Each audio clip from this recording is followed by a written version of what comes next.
Welcome back to Custom Guns and Reloading. So there's definitely a few things I forgot to mention in my first video, so I just wanted to cover them briefly here in a second video, and it's going to be a few minutes here. But first thing that I forgot, and the most important, are headspace gauges.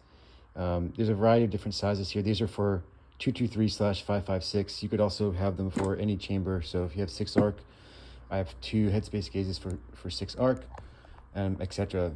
The two you mainly need are this one, and this is for 556, 223 Wild, or 223 Remington. This is a go gauge, so this is a minimum chamber space check. If your bolt closes on this gauge, then that means your chamber is not too small. If it doesn't, then the chamber is too tight and you could potentially have problems. I would send it back to the barrel manufacturer. These two are sort of like intermediate ones that you can just use to check to see how tight or loose it is. This one is the final check. This is the field gauge 14736. If it closes on this, then your chamber is way too big, you have excessive headspace, and it's dangerous to shoot the weapon.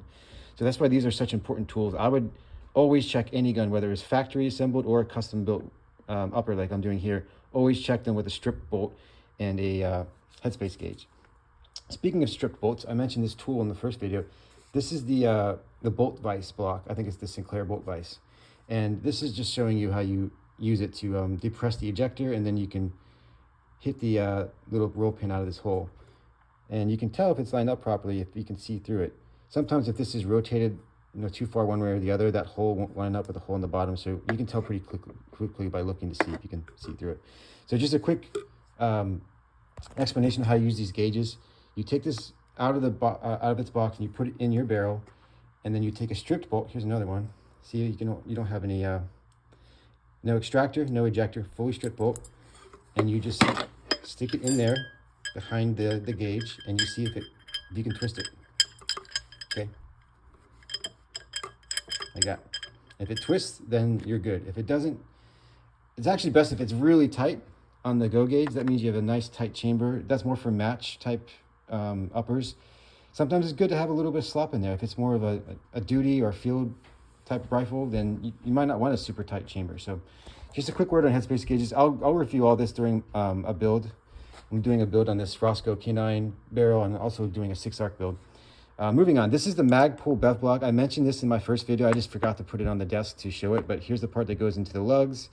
Then you put just the bolt carrier by itself on the back here, and that secures it in, as well as this little takedown pin area. And then you could also flip it around, and you can clamp this bottom part in your vise and use this as a lower receiver block that goes into the mag wall. So it's a very handy tool. You can use it in uppers and lowers, so very nice. Next thing here is a fat wrench. This is a inch-pound torque wrench. This is mainly used for torquing on optic mounts, scope rings, etc.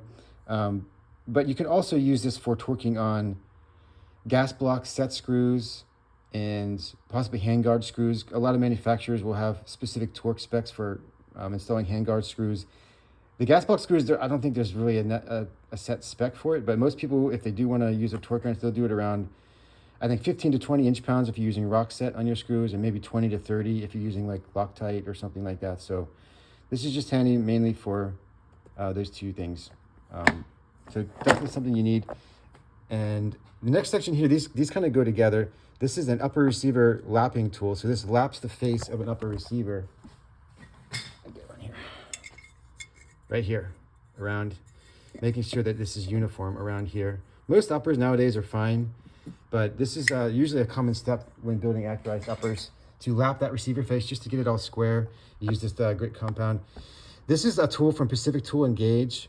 I did have a Wheeler tool. That's where this grit compound came from, but I did not like how it was manufactured. This part right here, which is the part you use to actually rub on the face of the receiver, was all uneven and stuff. So the thing with these are, this brand, I think you need to get a smaller size one if you want to use it on a thermofit upper, because this won't fit in that. I do believe the Brownells one seems to get good reviews, and I think you can use it in both thermofit uppers and mil-spec uppers. So if folks want to save some money, they can get one of those. This one is more expensive than Brownells. And this is just Loctite 620. This is retaining compound. This is used to bed barrel extensions. So you put it right here. You bed the barrel extension into the upper. It takes about 24 hours to cure, but that will just remove any slop in that marriage between the barrel extension and the upper receiver.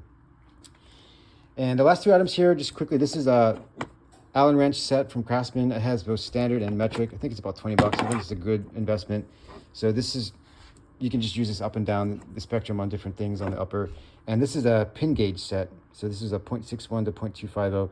Every barrel that I get, I weigh it and I take a bunch of measurements. But one of the other main things, I think the more important one, is you gauge this gas port size to make sure you know what you're working with before you start your build. There's sort of well-known gas port specs. For example, I think a 16-inch barrel with a mid-length gas, I think the sort of general spec is 0.076 inches. So if you happen to have a barrel that's 16 inches with mid-length gas and your gas port is way smaller than that size or way over it, you can kind of give you an idea, oh, my barrel is likely going to be undergassed or overgassed, and it'll really help you when dealing with either short stroking or overgas type situations, just knowing what your input into that whole system is with the gas. So I think that's everything here. Please let me know if I forgot anything else, but I just wanted to make a quick part 2 video. Thanks everyone, take care.